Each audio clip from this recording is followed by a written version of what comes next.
न बरसे सावन मासे हो, बिजली गरजे आकाश।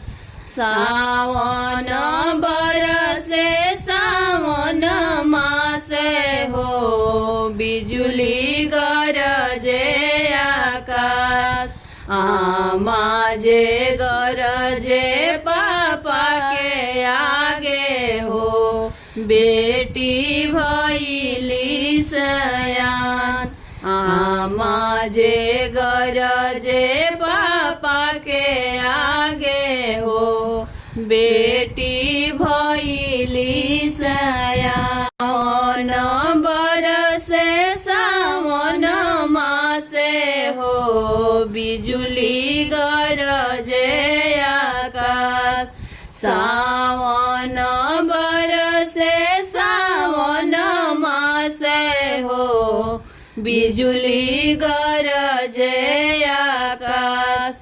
चाची जे गरजे चाचा के आगे हो, बेटी भइली सयान। चाची जे गरजे चाचा के आगे हो, बेटी भइली सयान। द्वारा से आवेले कवन पापा हो, बेटी बेटी करे पुकार। दुआरा से आवेले कवन पापा हो, बेटी बेटी करे पुकार। दुआरा से आवेले कवन चाचा हो, बेटी बेटी करे पुकार। के लगनिया बेटी माफ करिह हो, इज्जत रखिह हमार। असो के लगनिया बेटी माफ करिह हो, इज्जत रखिह हमार। पापा रहनी लड़कैया बुद्धि हो, इज्जत रखनी तोहार।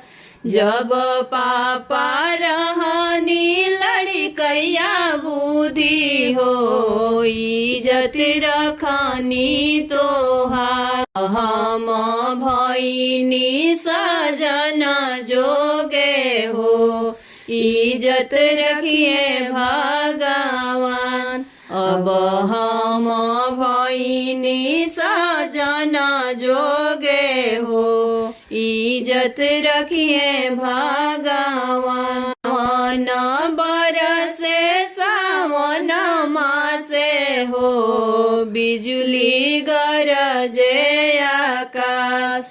सावन बरसे सावन मासे हो, बिजुली गरजे आकाश। भाभी जे गरजे भैया के आगे हो, ननद भइली सयान।